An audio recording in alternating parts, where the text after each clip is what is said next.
சர்மிளா, வணக்கம் சர்மிளா. அதாவது பாத்தீங்கன்னாக்கா நீலகிரி மாவட்டம் கூடலூர் பகுதியில் அடர்ந்த வனப்பகுதியாக கொண்ட பகுதியாக விளங்கி வருகிறது.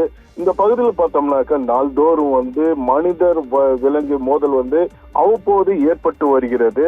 இதனால பார்த்தோன்னாக்கா வனத்துறையினருக்கும் மற்றும் பொதுமக்களுக்கு இடையே பெரும் ஒரு போராட்டம் ஏற்படுவது. இந்நிலையில் கூடலூர் ஓவேலி 4ஆம் கேட் பகுதியில் சேர்ந்த பாலு என்பவர் நேற்று இரவு அவர் அந்த பகுதிக்கு தண்ணீர் திறந்து விடுறதற்காக வனப்பகுதிக்கு சென்றுள்ளார். அப்பொழுது பார்த்தோம்னாக்க அந்த பகுதியில் புலி தாக்கி உள்ளது.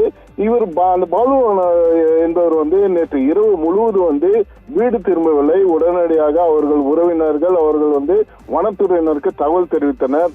வனத்துறையினர் காலை வனப்பகுதிக்கு சென்று அவரை தேடும் பணியில ஈடுபட்டு வந்தனர். அப்பொழுது பார்த்தோம்னாக்க பாலு என்பவர் புலி தாக்கி உயிரிழந்தது அவர் வனத்துறையினர் கண்டுள்ளனர். உடனடியாக அவர் அந்த பாலுவை மீட்டு அரசு மருத்துவமனைக்கு கொண்டு செல்லப்பட்டனர். அரசு மருத்துவமனைக்கு கொண்டு செல்லும் பொழுது பாலுவோட உறவினரிடம் எதுவும் தெரிவிக்காமலும் அவர்களுக்கு காட்டாமலும் எடுத்து சென்றுள்ளனர். உடனடியாக அந்த பகுதியில் உள்ள மக்கள் வனத்துறையினரும் காவல்துறையினரும் முற்றுகை போராட்டத்தில் ஈடுபட்டு வந்தனர். இதனால பாத்தீங்கன்னாக்கா அந்த பகுதியில் ஒரு பெரும் பரபரப்பு ஏற்பட்டுள்ளது. மேலும் இந்த புலி தாக்கி நேற்று இரவு இறந்து உள்ள பாலு உறவினர்கள் அந்த பகுதியில் தற்போது போராட்டத்தில் ஈடுபட்டு வருகின்றனர். மேலும் இவர்கள் வைக்கும் கோரிக்கை பார்த்தோம்னாக்க அவ்வப்போது வனவிலங்குகளால் மனித இறப்பு மேற்கொண்டு வருகிறது. இதை உடனடியாக தடுக்க வேண்டும் என்றும் வனத்துறையினருக்கு ஒரு வேண்டுகோளை வைத்துள்ளனர்.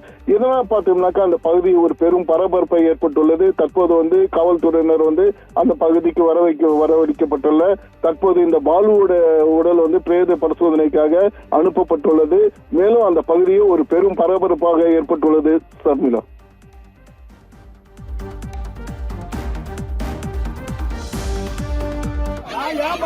ஆஸ்பத்திரி கொண்டு போங்க சார்.